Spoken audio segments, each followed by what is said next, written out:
Shalom, bonjour mes amis, c'est votre humble frère, le pasteur Destin. Et je viens encore par cette vidéo toujours parler au sujet de la seconde venue de Jésus-Christ. Et cette fois-ci, nous allons regarder dans l'angle de la reine Esther et de Matthieu 17. Je vais prendre dans Esther le chapitre 5, le verset 1er.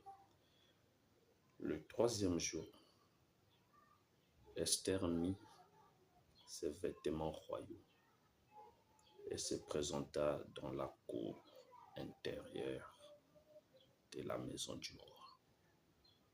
Devant la maison du roi, le roi était assis sur son trône royal dans la maison royale, en face de l'entrée de la maison. Lorsque le roi vit la reine Esther debout dans la cour, elle trouva grâce à ses yeux. Le roi tendit à Esther le sceptre d'or qu'il tenait à la main, et Esther s'approcha et toucha le bout du sceptre d'or. Au verset 3, le roi lui dit: qu'as-tu, reine Esther, et que demandes-tu? Quand ce sera la moitié du royaume,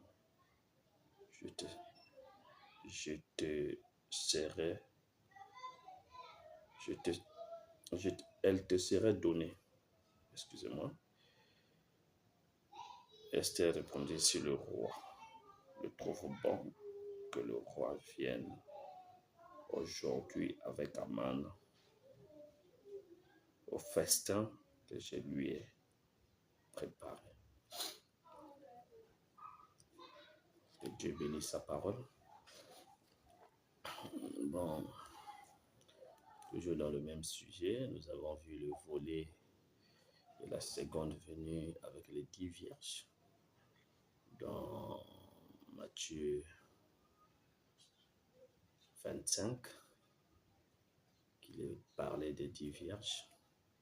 Ça est la parabole que Jésus-Christ avait donnée. Nous savons qu'une parabole, c'est un énigme. Un énigme est un mystère, et que le mystère doit être révélé.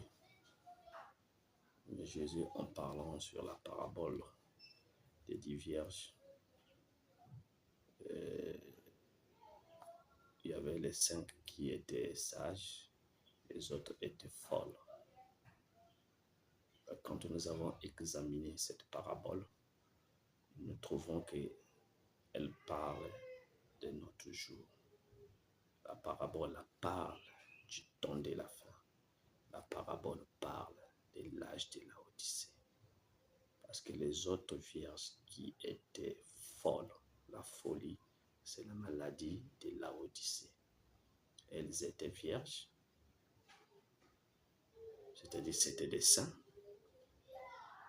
mais sur certaines choses, elles étaient embrouillées, elles étaient atteintes de la maladie de Laodicée. Ce qui a permis que les 5 vierges sages puissent être sages,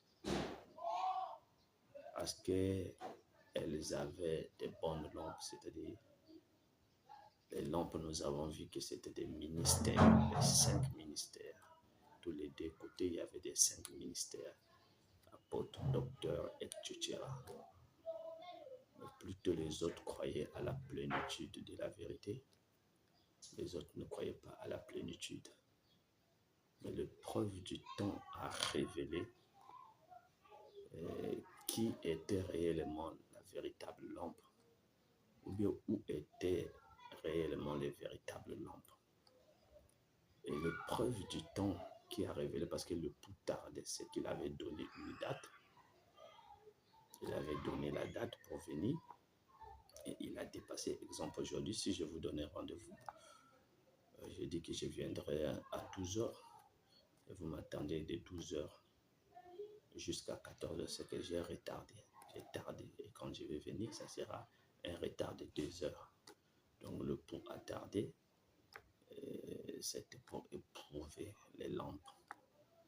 C'était pour amener la séparation entre le grain qui est l'épouse et la balle qui sont les vierges folles. Et c'est l'effet même de la venue de l'époux qui est le soleil qui a causé cette séparation. Et nous avons vu dans Apocalypse 5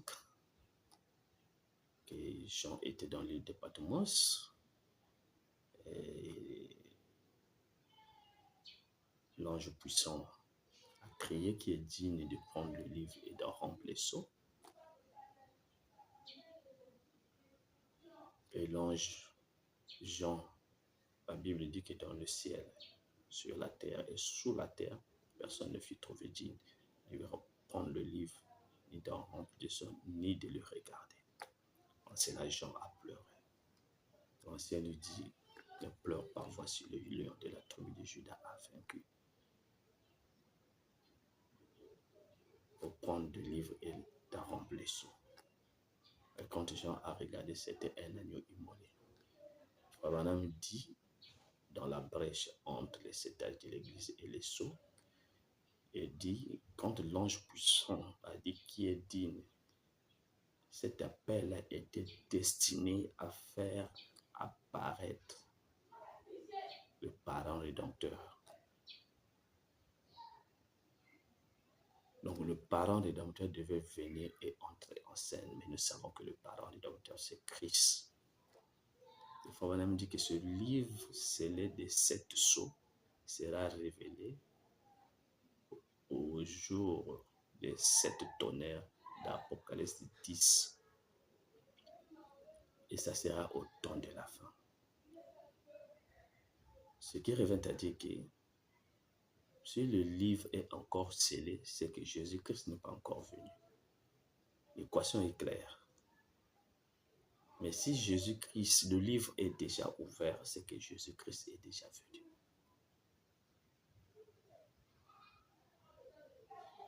Job, j'ai dit que Job doit recevoir sa récompense, c'est-à-dire la résurrection des morts en Christ.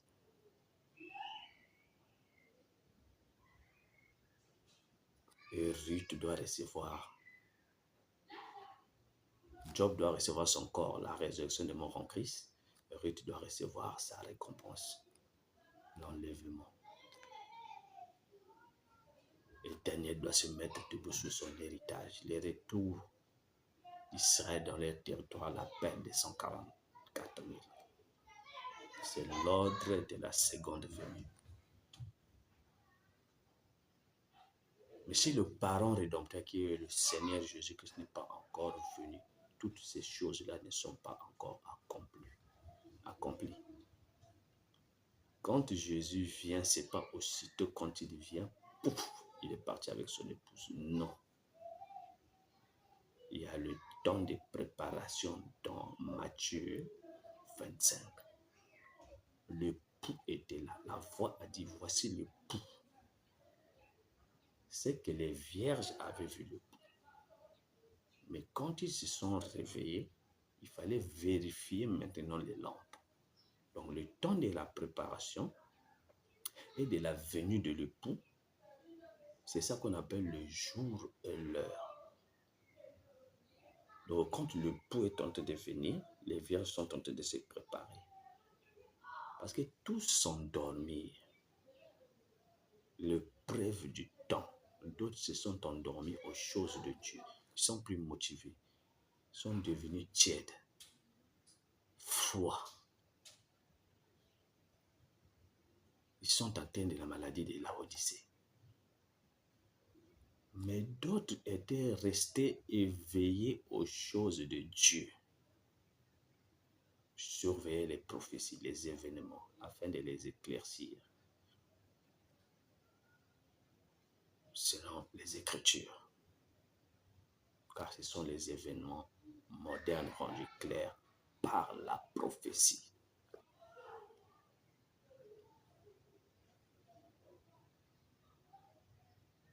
Donc le pou en venant, il ne vient pas brûler, sinon il allait partir avec les vierges folles. Mais les vierges folles ont vu qu'elles ne remplissaient pas les critères. C'est pour ça que vous entendez aujourd'hui, réveil de ceci, réveil de cela, réveil de ceci. C'est le fait de la venue de l'époux. C'est la présence de l'époux. Notre conscience nous dit qu'il y a quelque chose qui ne va pas. La conscience est en train d'interpeller le croyant qu'il y a quelque chose qui ne va pas. Et il y a quelque chose de nouveau que Dieu a introduit dans l'Église. Que nous n'avons pas saisi. Donc, seulement réveil de ceci, réveil de cela, réveil de ceci, réveil de cela. Mais les 5 vierges folles sont sorties pour aller chercher de l'huile. Et d'ailleurs, ils sont allés prêcher, chercher là où il y a le réveil. Mais le réveil chez les nations est terminé. C'est terminé. Les lampes sont devenues pleines de ténèbres pour révéler qui était qui. C'est pas le commencement d'une œuvre qui fait sa gloire, mais c'est la fin. Et la fin révèle la tension, l'intention qui était dans le cœur. Parce que l'intention, c'est la sémence.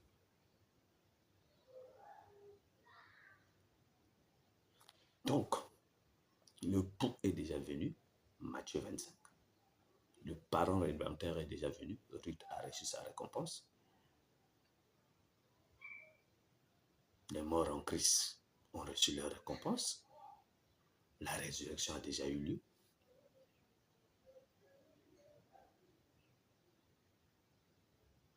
Daniel doit se mettre debout sur son héritage.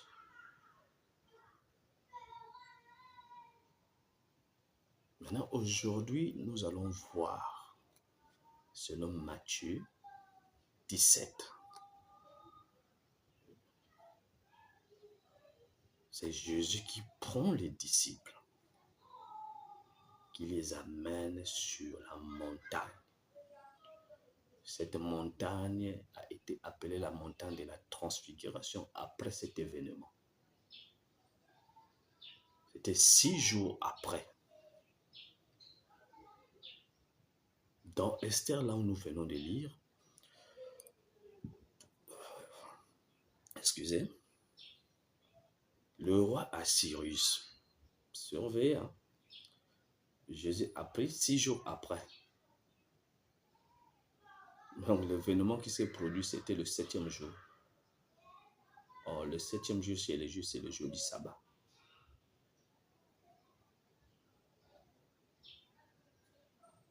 Donc 6 jours après, le roi Assyrus organisa une fête dans tout son royaume, parce qu'il régnait de l'Inde jusqu'en Éthiopie sur 127 provinces. Et la fête là concernait tout son empire. Et cette fête a duré 180 jours. Aux 180 jours, c'est 6 mois. 180 jours nous parle de 6 mois. Et le chiffre 6, c'est le chiffre de l'homme. Parce que l'homme a été créé le 6e jour. Parce que Dieu a dit, faisons l'homme à notre image et selon notre ressemblance. Dieu a regardé dans l'univers avec quoi il allait former l'homme. Il a pris les atomes pour qu'il puisse former l'homme, ça n'a pas marché. Dieu est rentré dans son économie avec quoi il allait créer l'homme. Et Dieu a pris une partie de lui-même. Cet homme que Dieu créa dans Genèse chapitre 1, le verset 26 à 27, était mâle et femelle. La première venue et la seconde venue.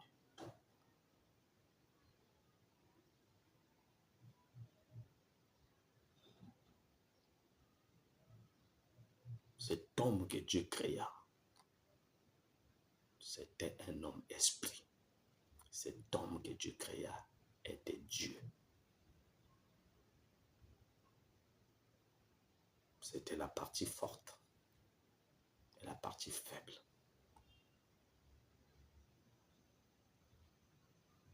Il lui donna la domination de dominer sur toute la création.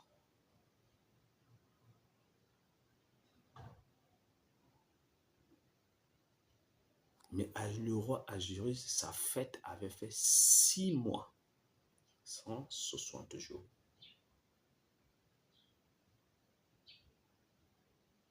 Après les 6 mois, le roi Ahasuérus a fait encore une autre fête. Cette fois-ci, c'est pour les gens qui vivaient dans la capitale. Lisez le livre d'Esther.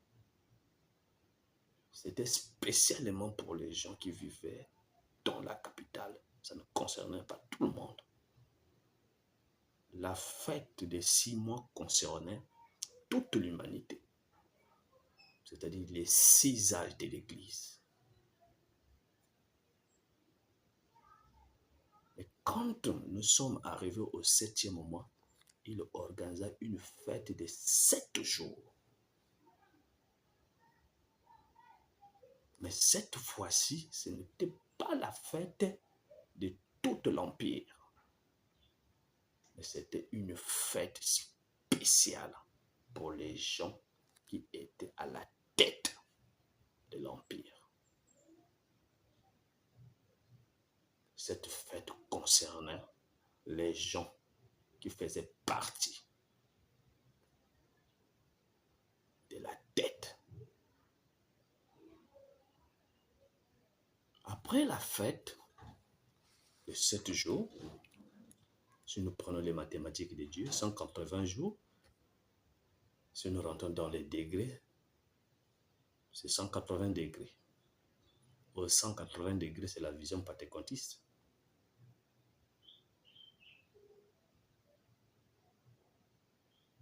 D'Éphèse jusqu'à Laodicée, qui est le demi d'un cercle. Parce que le plus grand angle dans le cercle zodiacal, c'est l'angle 360 degrés. Mais au-delà des 360 degrés, qui est la fête du roi Ahasuérus dans le 7e mois, qui concernait les gens de la capitale, qui avait duré 7 jours. Là, les pentecôtistes ne peuvent pas voir. Mais sauf que la reine Vashti était toujours là. Après cette fête, la reine Vashti doit se séparer.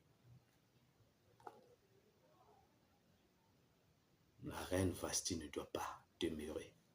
Elle ne doit plus voir la face du roi. Parce qu'elle a demandé l'égalité entre l'homme et la femme. Elle aussi, elle est allée, elle a organisé une fête, elle a commencé à prêcher. Elle croyait au ministère de la femme. Lorsque le roi lui a dit ça, c'est pas la parole, elle n'a pas aimé. Parce que le roi l'appela. L'appel, c'est le son de la trompette. Vasti a refusé de venir.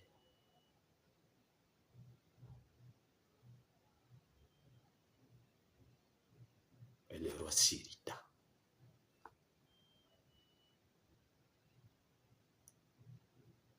Et cela ressemble à notre époque. Ce qui s'est passé. Ce qui s'est passé là, dans l'Antiquité, ça ressemble à notre époque.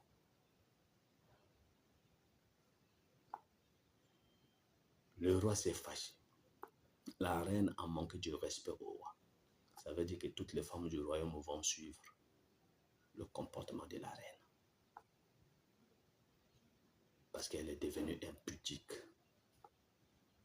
Elle ne fait plus la fierté du royaume. Et pour garder les femmes qui sont restées, alors il fallait un conseil des eunuques. Et dans ce conseil, il n'y avait pas de loi qui était écrite à ce sujet. Mais il y a eu un homme, Memucan le 7e. Il a prêché le mariage et divorce au roi Ahasuérus. Il dit au roi, si tu trouves bon, regarde comment ça va se passer. Le roi l'a cru. Et la reine ne pouvait plus voir la face du roi. Et on chercha une autre reine.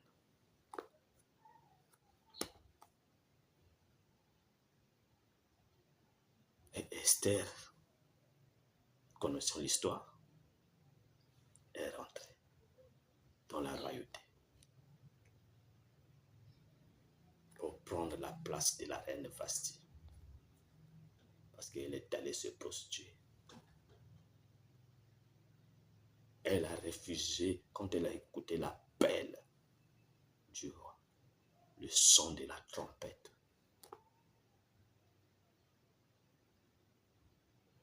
À l'ouverture des sceaux,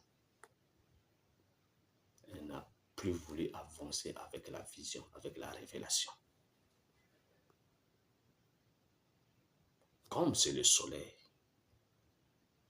parce que le roi c'est le soleil, le roi c'est Christ. Elle doit se séparer. Mais cette séparation ne se fait pas du but en blanc comme ça. Non. Il faut qu'il y ait quelqu'un. Memucan le 7e. Qui doit saisir ce qui est dans la pensée du roi. Et le proclamer. Et établir cela comme une loi universelle concernant le royaume.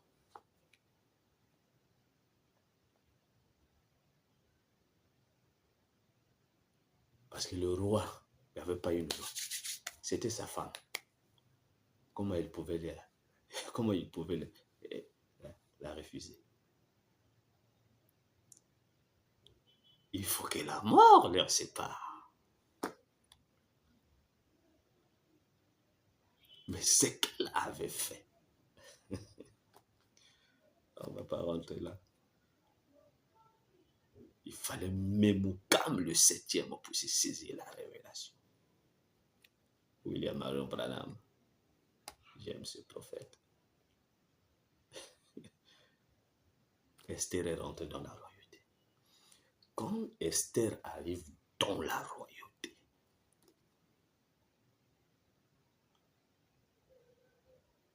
il y a son oncle Mardoché qui se tenait devant la porte, l'entrée de la porte du roi. Et il y avait un homme puissant dans le royaume. Cet homme-là s'appelait Aman. Et quand Aman arrivait, tout le monde s'agenouillait.